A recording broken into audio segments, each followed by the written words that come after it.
నమస్తే, welcome to Aadya TV. నేను మీ స్వర్ణ. ప్రస్తుతం మనతో పాటు ఉన్నారు TDP state organising secretary Anantha Reddy గారు.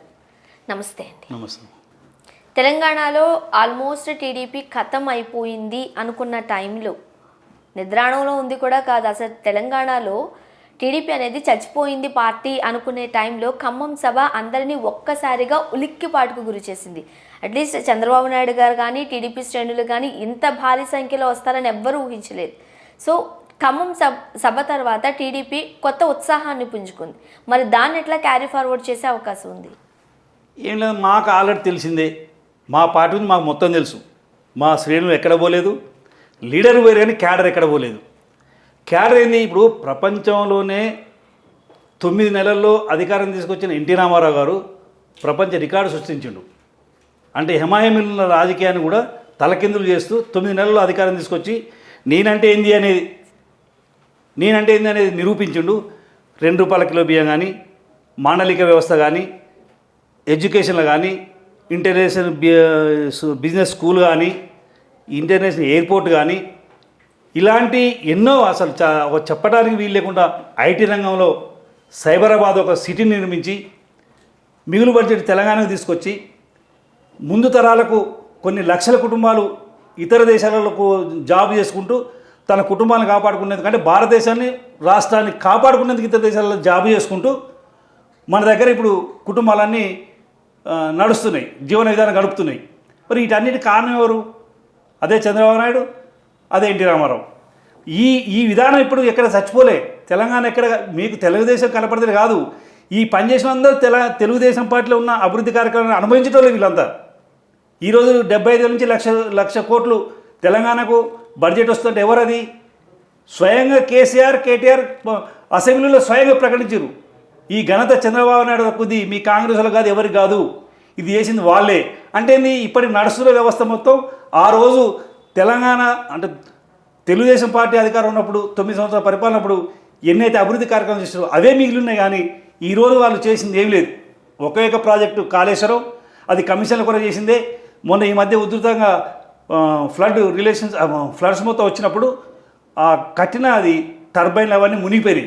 మరి టెక్నికల్ ప్రకారం అసలు యాక్చువల్ మంచిగా ఉండాలిగా. మరి 1,60,000 కోట్ల పెట్టి ప్రాజెక్ట్ కడితే అసలు నీకు టెక్నికల్ ఎందుకు ప్రాబ్లం వస్తుంది? ఇన్ని చేసిన టీడీపీ ఏదైతే బీఆర్ఎస్ పార్టీ ప్రజలకు వ్యతిరేకంగా పెడుతుందో ఆ ప్రజా సమస్యలపైన గొంతు ఎందుకు ఎత్తడం లేదు? ఎందుకు మౌనంగా ఉంటున్నారు? అంటే ఇప్పుడు కేసీఆర్ చేసింది ఏమీ లేదు. తెలంగాణని అప్పుల తెలంగాణ, తాగుబో తెలంగాణ ఈ విధంగా తీసుకొచ్చిండు.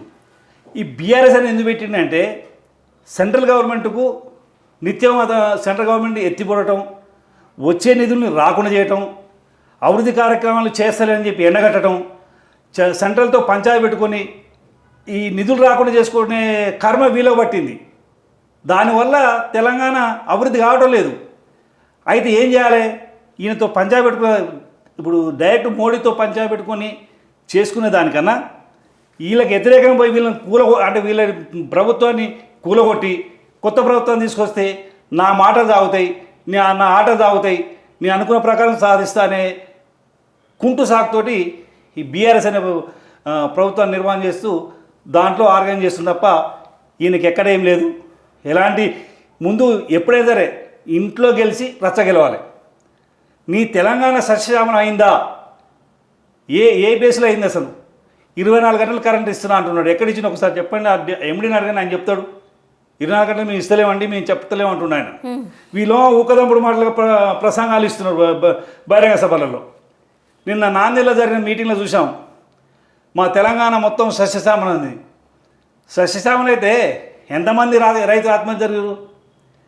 1000 మంది ఆత్మహత్య చేసుకున్న రైతులు, అన్నదాతలు. నీకు గిట్టుబాటు ధర ఇంతవరకు ఇవ్వలే. రైతు గిట్టుబాటు ధర ఎందుకు ఇవ్వలే? ఇప్పటికి లేదు. మరి ఇలాంటి నువ్వు నీ తప్పులే నీ దగ్గర పెట్టుకొని పక్క రాష్ట్రం పోయి నా స్టేట్ ఇట్లా అభివృద్ధి చేసిన, నేను ఫ్రీగా ఇచ్చిన. ఎవరిచ్చారండి? భారతదేశంలో ఫస్ట్ టైం రైస్ ₹2 కిలో బియ్యం ఇచ్చి ఎన్టీ రామారావు.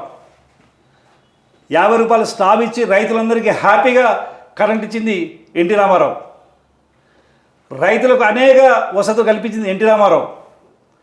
రైతు సంఘాలు పెట్టి అనేక రంగాలలో వాళ్ళ ముందు తీసుకొచ్చిన ఎన్టీ రామారావు, తర్వాత చంద్రబాబు నాయుడు. ఇన్ని పథకాలు చేపట్టి ఇన్ని మంచి కార్యక్రమాలు చేపట్టిన టీడీపీకి ఇప్పటికీ కార్యకర్తలు అభిమానులు పెద్ద సంఖ్యలోనే ఉన్నారు. కానీ అభ్యర్థులు లేరు, సరైన నాయకులు లేరు టీడీపీకి తెలంగాణలో అని. మరి ఆ దిశగా ఎందుకు టీడీపీ అడుగులు వేయలేకపోతుంది? బలమైన అభ్యర్థుల్ని ఎందుకు నిలబెట్టలేకపోతుంది? అయితే ఒకటేంటంటే ఎప్పటికైనా రాజకీయంగా టీడీపీ అంతం కాలేదు. రాజకీయంగా ప్రజలలో గుండెల్లో నిలిచిపోయింది.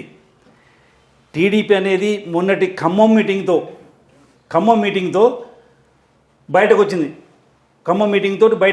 అంటే ఏ విధంగా ఉన్నది అంటే డబ్బులు లేకుండా, వెహికల్స్కి డబ్బులు ఇవ్వకుండా, తాగు పోయించకుండా, ఏ ఒక్కరికి ఎలాంటి ప్రలోభాలకు లోగాకుండా కార్యకర్తలు తనంతట తానే వచ్చేటట్టు, ఏ ఎంపీ లేకుండా, ఒక ఎమ్మెల్యే లేకుండా, ఒక లీడర్ లేకుండా సమూహంగా తెలుగుదేశం అభిమానులు కానీ, తెలుగుదేశం కార్యకర్తలు కానీ, తెలుగుదేశం నాయకులు కానీ ఎంతమంది మేము బతికే ఉన్నాం, మా టీడీపీ ఈ విధంగా ఉంది, ఇవాళ తెలంగాణ నాశనం అవుతుంది, తెలంగాణ అసలు అభివృద్ధి కావట్లేదు, ఒక 20 సంవత్సరాలు వెనుక పోయినాం, దీన్ని కాపాడుకోవాలి, మా నాయకుడు ఎప్పుడు మీటింగ్ పెడతారని ఎదురు చూస్తున్న సమయంలో ఖమ్మంలో మీటింగ్ పెట్టడం జరిగింది.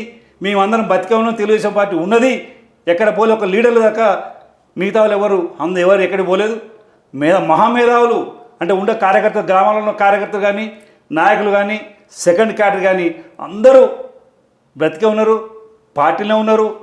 వీళ్ళతోటి మేము పార్టీని ముందుకు తీసుకుపోతాం, పూర్వవైభవం తీసుకురావడానికి కూడా ఉన్నది అని చెప్పడానికి, అంటే రాబోతుంది పూర్వవైభవం ఉన్నది నిరూపించడానికి ఖమ్మం మీటింగే మీకు ఉదాహరణ.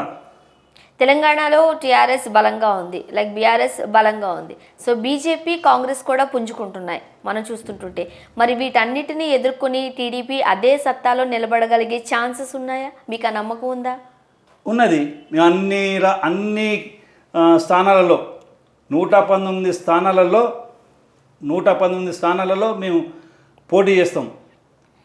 పోతే ఏంటంటే ఏ జిల్లాలో కూడా ఎక్కడ క్యాడర్ తగ్గలేదు.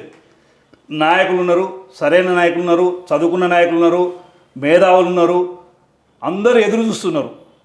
బాబు గారు ఎప్పుడు పర్మిషన్ ఇస్తాడా, బాబు గారు ఎప్పుడు తెలంగాణ మొత్తం వస్తాడా, మీటింగ్లన్నీ ఎప్పుడు పెడతారా అని ఎదురు చూస్తున్నారు. 119 నియోజకవర్గాలకు సంబంధించి సరైన అభ్యర్థులు ఉన్నారా మీ దగ్గర? ఉన్నారు, అనేక పోటీ పడుతున్నారు. ఇప్పుడు 119 కాదు, 119 నేనుంటా అని పోటీ పడుతున్నారు.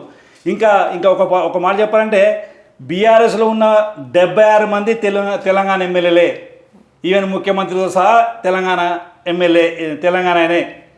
వీళ్ళంతా తెలంగాణ మనుషులే. ఈరోజు బీఆర్ఎస్ ప్రభుత్వంలో ఏ విధంగా నడుస్తుంది అంటే ఆధిపత్యం, అంటే ఎమ్మెల్యే కానీ, ఎంపీ కానీ, మంత్రి కానీ ఎవ్వరికీ ఎలాంటి అథారిటీస్ లేవు. కుక్కిన పేన్లాగా అట్లే పడి ఉన్నారు. నియంత్రణగా పరిపాలిస్తున్న కేసీఆర్కు బుద్ధి చెప్పాల్సిన అవసరం ఉంది. సమయం ఆసన్నమైంది. వాళ్ళందరూ కూడా మా పార్టీలో వస్తేందుకు కూడా సిద్ధంగా ఉన్నారు. పార్టీకి పూర్వవైభవం తీసుకొస్తేందుకు అన్ని పార్టీ నుంచి మా పార్టీకి రావడానికి అందరూ రెడీగా ఉన్నారని కూడా మేము హ్యాపీగా చెప్పగలుగుతాం. థ్యాంక్ యూ సో మచ్ అండి. రైట్ అమ్మా.